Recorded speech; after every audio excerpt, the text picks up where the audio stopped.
same hymn book, sing the same song, and be able to actualize our plan, and therefore materialize the commitments we made to the people of Kenya. That's why we will be here today and tomorrow. My good deputy has apologized. We came a bit late. It will not happen in future. I like to keep time, and I think those who have worked with me know. So we will ensure that we are timely so that we can save on time and make sure we achieve more by using the best use of time. So mimi nawakaribisha nyinyi nyote kwa hii mkutano. Karibuni sana. Na this is a meeting of equals. So there is no greater or lesser person here. There is no senior or junior person here. We are all elected by the people of Kenya. We have a mandate from the people of Kenya, and we should talk freely. Let us be patient with one another. There are those people who talk fast. There are those who talk slowly. Let us accommodate each other. That is the essence of a team. A team is organized. Otherwise, we will not get the synergy that is necessary for us to implement our plan. Before I say one or two things, let me just ask the people who are MCAs before they became members of parliament, the bottom-up people. I know they are. The people who are MCAs and they graduated and became members of parliament. Ebu simameni. Wow, look at that. Look at that. Wapigie makofi. Pongezi sana. You can see bottom-up works. Asanteni sana waheshimiwa. The people who are being elected for the first time as members of parliament, first timers, wale watu wa the monos as we would call them. Wow, that's quite a, that looks like what? 40%? 50%? No, 40. 40%. Asante sana. The second timers, the people in Form 2. Wow, quite a number. Tuwapigie makofi tena, the second timers. Asante sana. Edeni chini. Kawanjiko, wewe uko Form 2 kweli?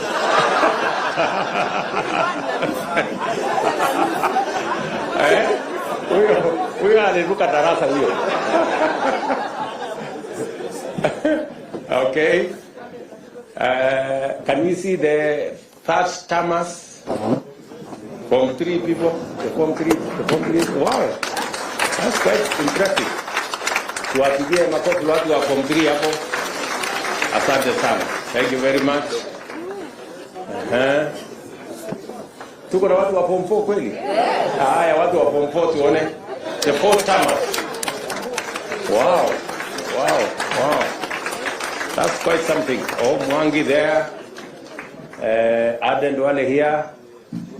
Cheptumo there. Governor Sirma there.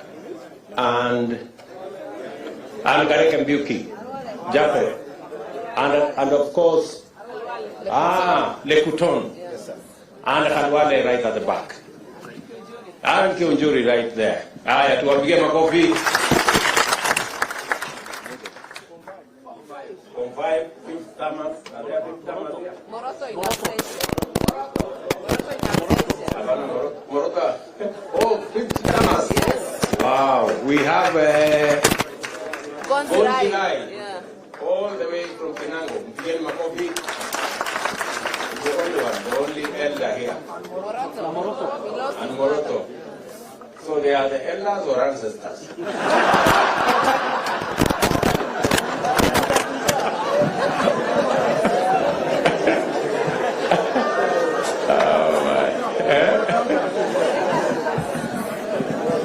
campaign. So I think that gives us the framework of our. You can see we're quite a mixed group. We have all manner of people. So why I did that is I wanted for all of us to know that there is something we can learn from the younger ones. But there is something also we can learn from the seniors. I want to ask the seniors who are here, let us take time and mentor the newcomers. Let us make it our responsibility. Don't monolize anybody. Don't harass the younger ones. And please be useful. You know, show them how CDF works. Show them how committees work. Don't assume. Don't take it for granted that people know how to do stuff. Tomorrow we are also going to have a session to show you a bit of etiquette. We want to show you how to hold,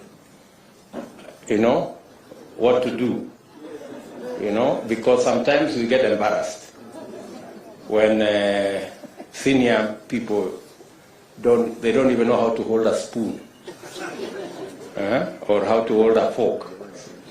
So tomorrow we'll take time because we want to mentor everybody. And some people take things for granted. Mnanielewa? So tutapangana namna hivyo. Hiyo ni number one. Number two, it is very important for us to have a meeting so that we can agree on the plan we have. This PG is for us to interrogate our party manifesto, the Kenya Kwanza manifesto, because that is the basis upon which we were elected. We made commitments to the people of Kenya. We have started to discharge some of those commitments. I had made a commitment that we will appoint the 6 judges. We have appointed the 6 judges. We made a commitment that we will provide financial independence for the police. I already issued instructions, and yesterday that was implemented by Treasury. Now, henceforth, the police will have an independent budget. They will not be begging for money from other offices. We will allocate them the resources as is being done by Parliament, and we will begin to make demands of them on matter security, because in the past they used to give excuses of depending on finances from other offices. Now they have their own independent financing. We expect improved security in the country. We expect expeditious matters to do with public wastage in public resources should be dealt with firmly, decisively, and in a timely manner. We expect that the fight against corruption will be scaled up. We expect that our insecure areas, cattle rustling, conflict amongst communities, will be dealt with firmly and decisively. And I have already informed the police that that is why we gave them their money. They will have a direct charge, and they will decide in accordance with their security plan, in accordance with the way they want to discharge their mandate, without having recourse to anybody, but with clarity and independence, because that is the requirement of the Constitution. There will be other things we are going to be doing in the short term to ensure that we take this to the logical conclusion. Let me also say the primary reason why we are meeting here today is so that each and every one of us can understand the commitments we have made to the people of Kenya through our manifesto. We are also going to show you the legislative program that will enable us implement that plan. And that legislative program is going to come to Parliament. It is good for you to understand ahead of time so that when we ask you that there is this law, there are these regulations, there is this policy position that we want Parliament to pass for us, it will be understood that this is in furtherance, and you will already have the information to make sure that you pass it in a manner that it will give us the instruments to be able to deliver to the people of Kenya. We will tell you about our housing plan. We have Charles Hinga here. He will take you through our housing plan, the plan that we were supposed to implement in 2018. But we lost the opportunity to implement it in 2018 because we took a tangent and went to BBI and went to other stories. I want to promise you that this is one plan that is a must-do for us. It will create millions of jobs for our young people. It will sort out for us our challenge of housing. Many people are living in deplorable conditions in slums and other informal settlements. They are paying 3,000 to 5,000 shillings, sometimes 6,000 shillings, in houses that have no toilet, that have no water, that have no electricity. We can give those people a decent house where they will pay the same 5,000 in terms of mortgage and be able to own the house further down the road. We will be requiring you to do some adjustments on the law so that we can implement that plan. We will be taking you through our universal health coverage plan so that you also understand what we need to do so that we can actualize the commitment we made to the people of Kenya on matters to do with universal health coverage. How are we going to make it 300 shillings for the lowest category, and how are we going to graduate it so that instead of being a fixed amount, people contribute in accordance with their incomes and provide a mechanism where we can carry the majority of Kenyans, work with the people in the informal sector, and also make sure that we carry the majority of Kenyans. When I say the majority, I mean actually everybody. And it is good for you to understand. We will also be making a presentation to you on savings and what you need to do to make sure that we improve the culture of savings. Savings is what gives us the resources for investment. In fact, the norm is investments is actually a function of savings. You can only invest if you have saved. Today, we are among the least savers in our continent. You can't believe it. Tanzania has a better saving culture than us. They have a smaller economy than us. Uganda have a huge pension scheme bigger than ours, and they have a smaller economy. So we have to rejig, we have to change, and the people from our professionals working with the people from NSSF will be here tomorrow morning so that we can take you through what we need to do. Today we have savings of like maybe 1.5 trillion, which is very small. It is not even, I think it is not even a tenth of what is the savings of Uganda. Mnajua hivyo? So we will take you through the motions so that we are all clear, because good people, we have no option but to change this country. And we are the people who are going to change it. We are going to take you through our agriculture plan so that we also agree on the interventions that are necessary. We have agreed as a government that we are not going to be subsidizing consumption. That is why we are going slow on matters to do with subsidizing consumption. We are going to work and support producers.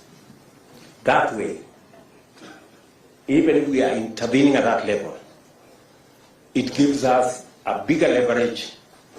Let me give you an example. The UNGA subsidy that was done, I was being briefed by the Ministry of Agriculture. The UNGA subsidy, for 1 month, the taxpayer was asked to give 7 billion for 1 month. Ile unga ya 100, which was nowhere in the first place. Very few people got to ever, yet we spend 7 billion shillings. If we had spent 7 billion shillings in fertilizer, it would be a very different ballgame. We would probably, because, for example, we are intervening, as I announced the other day, we are intervening on fertilizer for the short rains, 1.4 million bags. We are intervening for tea fertilizer. That's another 1.7 million bags for KTDA.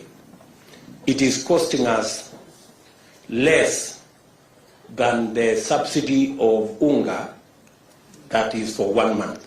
And yet the subsidy we are providing is going to reach close to 500,000 farmers. That's the difference. So it is not how much money you spend. It is where do you spend money so that you get value for every coin that you spend. So we will be discussing our agriculture plan tomorrow so that you can understand, and so that when it comes to Parliament, you know where to allocate resources that will go into helping our producers. We will be discussing with you all the other categories of our plan so that we can measure up to what the people of Kenya want. Let me tell you this. The reason why we did not do as well the last 5 years is because we did not engage our legislators. Our legislators knew very little about our plan. That is how we failed. And that is why we must start here. You people must understand. You must be the champions. You must be the people to explain so that this plan can succeed. Tunaelewana jamani? So, mimi nawauliza, let's be patient. I know sometimes people have phones, they are sending messages left, right, and center. But let's be just patient so that we can go through these motions. Finally, We will be talking about katikati. Let us also agree that Parliament is an important stage. I want to tell you as members, Parliament is a premium platform. Very many people try so hard to get to Parliament. So take advantage of that premium stage.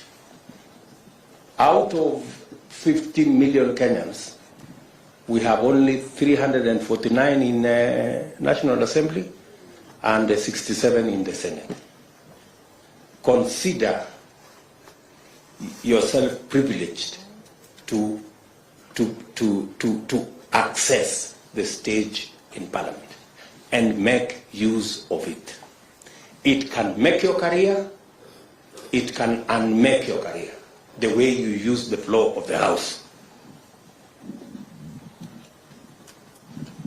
There is the temptation when you come to Parliament to chase this, chase that, chase the other, until it is reported that you are a no-show in Parliament.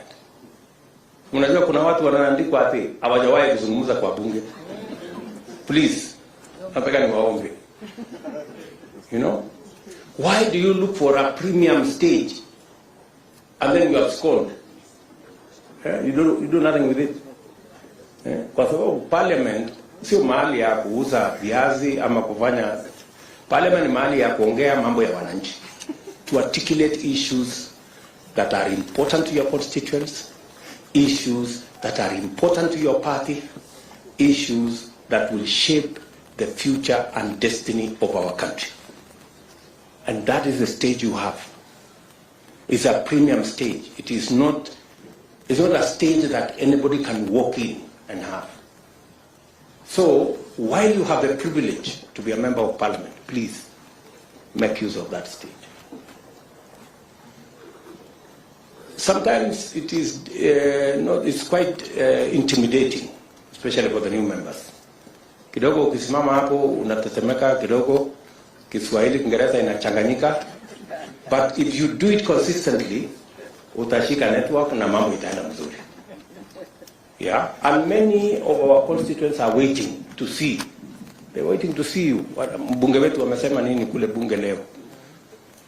I have also taken the position with my good deputy here that for purposes of proper accountability of government, we are going to work on the standing orders so that our CSS can come to Parliament and you can ask them questions directly about your constituents,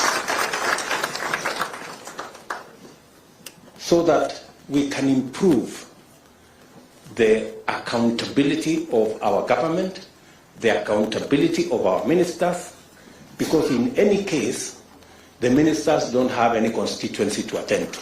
So their constituency is Parliament. Are we together? So make use of that platform. I am happy to note that our competitors have said they will provide oversight of our government. And we welcome our competitors' assertion that they will take seriously their oversight role over our government. We believe that the efficiency of any government is also dependent on how much we are kept on our toes.